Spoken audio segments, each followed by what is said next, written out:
Perkenalkan, nama saya Topit Buranda, NIM 220118100, kelas B11, Prodi PGSD, Fakultas Keguruan dan Ilmu Pendidikan.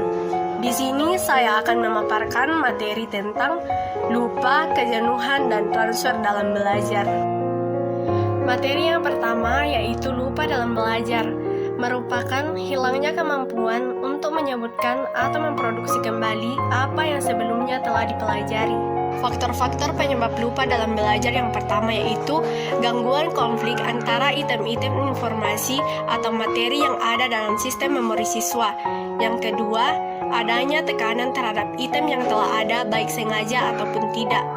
3. Perubahan sikap dan minat siswa terhadap proses dan situasi belajar tertentu. Yang keempat, perubahan saraf otak. Adapun kiat atau upaya untuk mengurangi lupa dalam belajar, yaitu yang pertama, overlearning atau belajar lebih. Upaya ini membuat siswa sering mengakses materi pelajaran yang menyebabkan materi tersebut melekat dalam ingatan siswa sehingga materi tersebut tidak mudah untuk dilupakan. Kiat yang kedua yaitu extra study time atau tambahan waktu belajar, di mana siswa menambah jam belajar mereka untuk mempelajari materi tertentu guna melindungi memori mereka dari kelupaan. Kiat yang ketiga yaitu mnemonic device atau muslihat memori, merupakan kiat yang dijadikan alat pengait mental untuk memasukkan item-item informasi ke dalam sistem akal siswa. Misalnya, membuat singkatan-singkatan yang menarik dan memiliki kesan tersendiri bagi siswa untuk materi pelajaran yang harus mereka ingat. Kiat yang keempat yaitu pengelompokan, di mana kita menata ulang item-item materi menjadi kelompok-kelompok kecil yang kemudian dianggap menjadi hal yang lebih logis dan mudah untuk dihafalkan. Kiat yang kelima yaitu latihan terbagi, di mana dalam latihan terbagi ini, siswa melakukan latihan-latihan dengan alokasi waktu yang pendek dan dipisah-pisahkan di antara waktu-waktu istirahat. Kiat yang keenam yaitu pengaruh letak bersambung, di mana siswa dianjurkan untuk menyusun kata-kata seperti nama, istilah, dan sebagainya yang diawali dan diakhiri dengan kata-kata yang harus diingat.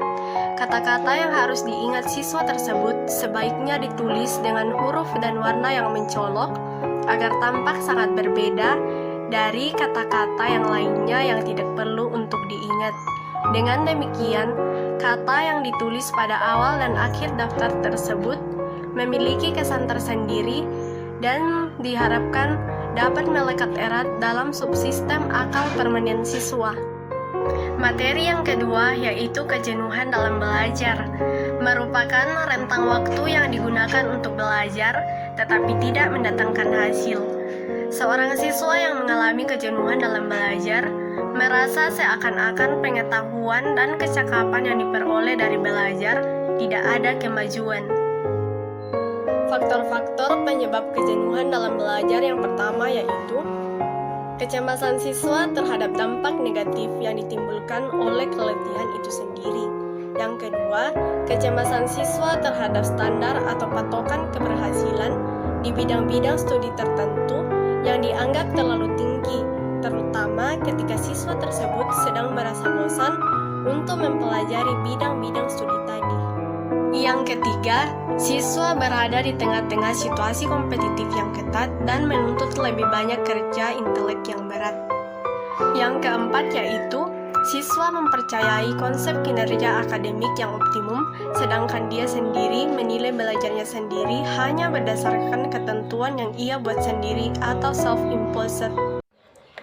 Adapun kiat mengatasi kejenuhan dalam belajar yang pertama, melakukan istirahat dan mengkonsumsi makanan dan minuman yang bergizi dengan takaran yang cukup banyak.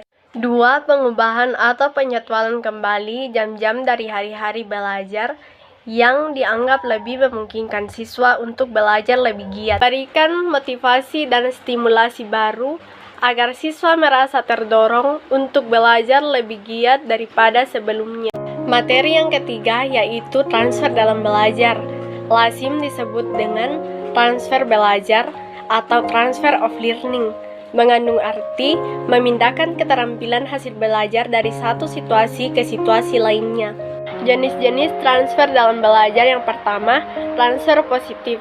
Dapat terjadi dalam diri seorang siswa apabila guru membantu untuk belajar dalam situasi tertentu yang mempermudah siswa tersebut belajar dalam situasi-situasi lainnya. 2. Transfer negatif. Dapat dialami siswa apabila ia belajar dalam situasi tertentu yang memiliki pengaruh merusak terhadap keterampilan atau pengetahuan yang dipelajari dalam situasi-situasi lainnya. 3. Transfer vertikal atau tegak lurus.